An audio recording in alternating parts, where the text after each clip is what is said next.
Halo teman-teman, selamat datang di Sudut Koma, gue Nobi Kurniawan dan hari ini gue mau share ke kalian buku-buku yang udah gue baca di Spooky Season kemarin. Yes, ini adalah Oktober Wrap Up dan mungkin sebagian dari kalian udah tahu kalau gue tuh suka semacam nge-match-in gitu ya, nge-match-in bacaan gue dengan satu occasion tertentu gitu. Contohnya di bulan Agustus gue pengen khusus untuk membaca Indonesia. Dan di bulan Oktober gue juga akan memfokuskan untuk baca buku-buku horor, thriller, dan turunannya. Karena gue sendiri sebagai pembaca kurang akrab gitu ya dengan genre tadi. Jadi ya karena gue pengennya tuh bacaan gue diverse, jadinya yang gue khususkan lah bulan Oktober ini untuk baca scope genre tadi gitu. Dan ya mungkin tanpa berlama-lama kita langsung mulai aja video wrap up-nya. Yang pertama gue baca satu webtoon horor lokal yang gue tuh ngerasa dia tuh kayak lebih ke horor alternatif gitulah. Judulnya Radio Algeria karya dari Azam Raharjo.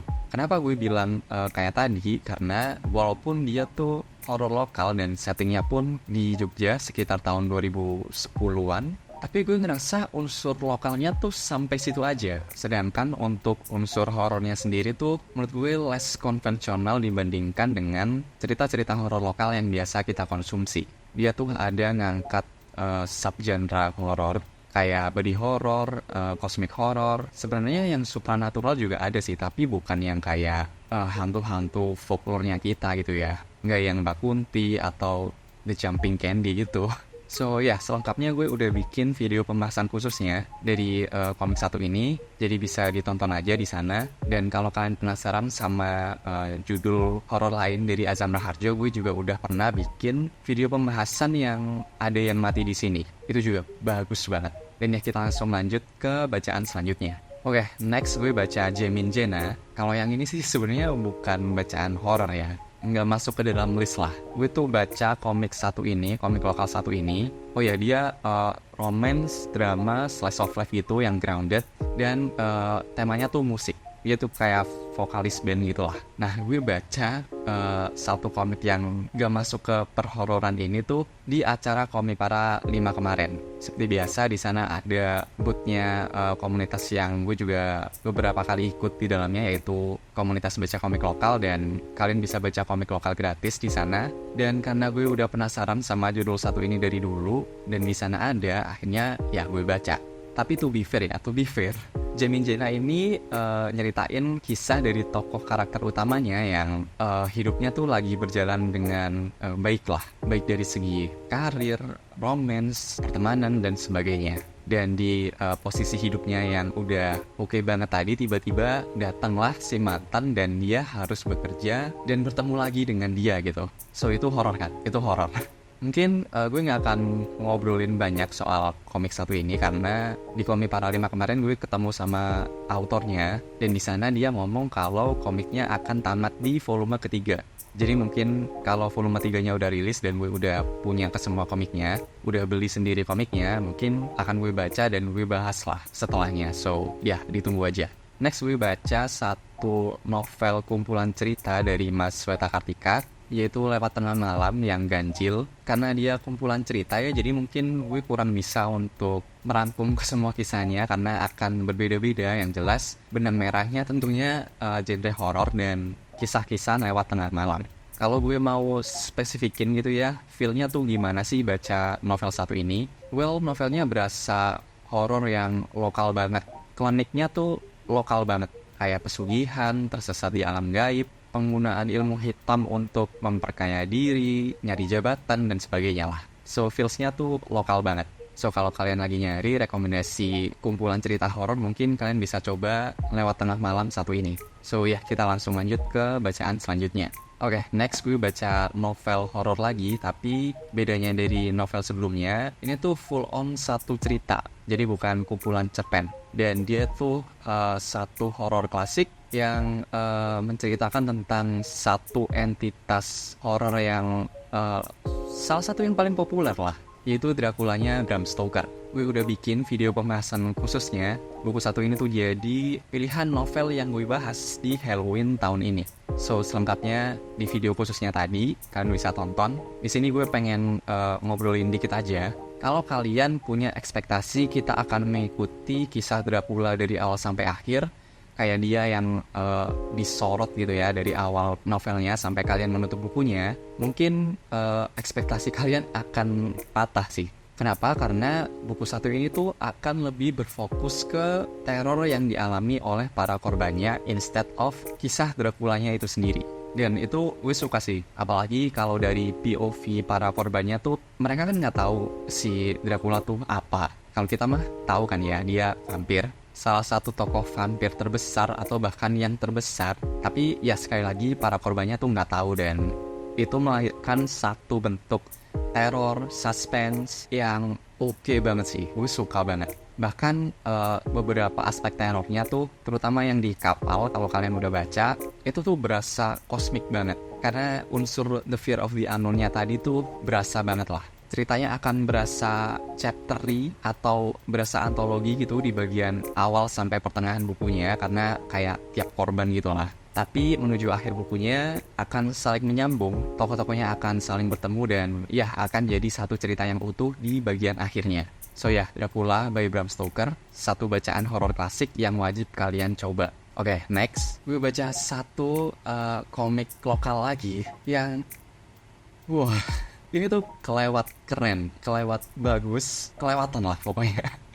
Gue gak expect akan sekeren ini gitu komiknya, yaitu World Without Sleep, karya dari Mas Herian dan Mas Deddy Kurniawan. Oke, so ceritanya tentang apa? Ini gue yakin sih kalian akan suka, termasuk mungkin teman-teman yang belum pernah baca komik. So, World Without Sleep adalah satu cerita zombie-esque gitu, zombie adjacent, yang dimana sosok zombie di sini tuh bukan undead, melainkan manusia-manusia biasa yang terkena sebuah wabah atau sebuah penyakit yang disebut Raphidia Fatal Insomnia. Yes, ini insomnia akut yang bikin manusia tuh makin lama makin lelah, emosinya makin gak terkontrol, dan ya puncaknya bener-bener gak bisa tidur sampai kalian tuh jadi zombie tadi. Menarik kan? Menarik banget. Dan setelahnya cerita akan berfokus pada aspek survival para tokoh yang ada di dalamnya, survival zombie gitu, dan brutal banget, seriusan. Ini di bagian belakang bukunya ada parental guide gitu lah ya. Kategorinya tuh mature 17+ untuk sequences of strong bloody horror violence and gore, language and weaponry. So ya, konsep ceritanya gue suka banget, gambarnya apalagi idenya sangat menarik dan dieksekusi dengan sangat menarik pula. Teman-teman gue yang doyan baca komik lokal tuh ngomong kalau komik satu ini emang bagus banget dan dia melebihi ekspektasi gue yang udah tinggi tadi. Bagus banget seriusan. Dia baru rilis 2 volume dan gue tuh kayak bimbang gitu, pengen langsung lanjut ke volume keduanya saking gue suka sama ceritanya, atau gue simpen aja nih karena nggak tahu volume 3-nya akan rilis kapan. Gue tunjukin sedikit isinya kali ya, biar kalian tahu sekeren apa komik satu ini. Ada sequence openingnya yang ini nunjukin sebuah pandemi banget sih. Bayangin kalau seorang pilot tuh punya penyakit tadi gitu dan jadi zombie. Bisa di pause aja, lihat panel itu, dan boom, efeknya gila. Ini opening men, dan dibikin langsung besar kayak gini. Terus next bisa di pause aja kalau penasaran. Ini pause aja. Keren banget kan? So ya, itu tadi untuk World Without Sleep. Kalian wajib baca, dan sekarang kita lanjut dulu ke bacaan selanjutnya. Nah, ini juga menarik sih. Ini tuh buat kalian yang suka sama tipe-tipe cerita yang teen gitu, kemudian yang suka horor, di mix jadi satu. Kalian boleh cobain Klub Kurator Misteri. Jadi setupnya tuh kayak gini. Klub Kurator Misteri adalah spin-off dari cerita lembar Diary Kirana dan Sophie dari komik Nyebelin, tentang bagian klub jurnalistik yang spesifik membuat cerita horor atau misteri yang mereka muat mingguan untuk mading sekolah. Kirana, Ica, dan Sophie menerima cerita horor dari pembaca maupun teman sekolah yang kemudian mereka sadur kembali untuk ngading. Namun beberapa cerita berdampak langsung kepada mereka saat menulis kembali cerita pengirim, seperti mendapatkan teror, penampakan, atau bahkan gangguan hantu yang menimpa Kirana, dan pada akhirnya membuka sebuah misteri yang harus mereka selesaikan untuk menuntaskan cerita pengirim. So, menarik banget kan? Fun banget sih konsepnya. Gue suka banget karena menurut gue banyak banget gitu yang bisa dieksplor dari cerita horor zaman sekolah. Kayak kalian punya nggak sih momen-momen kalian cerita horor sama teman-teman sekolah kalian dulu? Nah kan ada banyak kan ceritanya dan unik-unik gitu. Gue ngerasa bisa dibawa kemana-mana sih konsep satu ini. Gue baca yang volume pertama, Pengumpul Tanah, dan volume kedua, Tabiat. So, kalau kalian suka sama sekali lagi cerita teen tadi yang digabung sama cerita horor, kalian bisa cobain komik satu ini. Dan mungkin sebelum kita pindah ke bacaan selanjutnya ya, gue mau nambahin satu hal, yaitu gue nggak expect ceritanya akan segila ini gitu. Cerita horornya ya. Gue kira akan berpusat pada cerita horor yang lebih grounded dari ini, tapi enggak. Ini kelewat wah sih cerita horornya. Kayaknya waktu gue sekolah dulu nggak ada deh temen gue yang punya cerita horor sampai kayak gini, sampai seserem ini. So ya itu tadi untuk klub kurator misteri. Sekarang kita lanjut ke bacaan terakhir yang gue baca di bulan Oktober kemarin. Yang ini bukan horor sih, tapi gue ngerasa masih ada hubungannya sama Halloween gitu. Karena penyihir, walaupun dia lebih ke arah fantasy, tapi ya penyihir either way, so ya masih masuk lah. Yaitu For All Which Kind, karya dari Pranadipa. Blurb-nya tuh kayak gini, di dunia para penyihir, keahlian adalah segalanya. Semakin kamu menguasai satu sihir, semakin tinggi kau dihormati. Ruru bukan salah satunya. Dia bukan spesialis, ia hanya penyihir biasa yang bisa melakukan sedikit dari segalanya. Tapi tidak pernah menonjol. Saat sebuah artefak liar mulai meniru sihir dan mengancam timnya, Ruru harus memimpin. So itu sih lebih ke arah fantasy, dan kalau gue mau spesifikin gitu ya gimana feelsnya membaca komik satu ini, gue sih akan ngomong kalau vibesnya tuh sama kayak kalau kalian main game MMORPG dan lagi masuk atau main di dungeon. Spesifik banget ya, tapi ya itu yang gue rasain karena gue kebetulan juga suka sama MMORPG, jadi ya gue suka banget sama komik satu ini. Tapi menurut gue yang lumayan ofensif ya dan lumayan nyebelin sebenarnya adalah bahwa komik satu ini tuh adalah komik debut. Dan gue ngerasa dari segi konsep cerita, dari segi art, dia tuh mateng banget. Mungkin kalian tahu ya, gue tuh bukan the biggest fantasy reader gitu. Gue lebih suka sama cerita-cerita yang cenderung lebih mundane dan sebagainya. Tapi dari aspek ceritanya tadi, perspektif Ruru yang minder kali ya dibandingkan dengan lingkungan sekitarnya, bisa jadi hook buat gue pribadi. Kemudian gue juga nggak expect bahwa cerita yang di dalamnya tuh akan MMORPG banget. Kemudian dibawakan dengan art yang gila banget.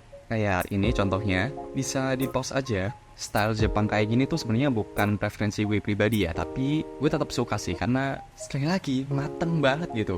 Ini kurang ajar sih. Ini debut. Wah. Orang-orang kalau kelewat talented ya kayak gini sih. So ya kalau kalian suka sama tipe-tipe cerita fantasy dan kalau kalian suka sama game MMORPG, mungkin kalian bisa baca For All Which Kind, karya dari Pranadipa. So ya itu tadi kesemua buku yang jadi pilihan bacaan gue di bulan Oktober kemarin atau di spooky season kemarin. Gimana nih dengan kalian? Bisa tulis di kolom komentar bawah ya. So itu untuk video wrap up kali ini. Dan seperti biasa, terima kasih sudah dengerin. Gue Nobby Kurniawan dan sampai jumpa di halaman selanjutnya. Thank you.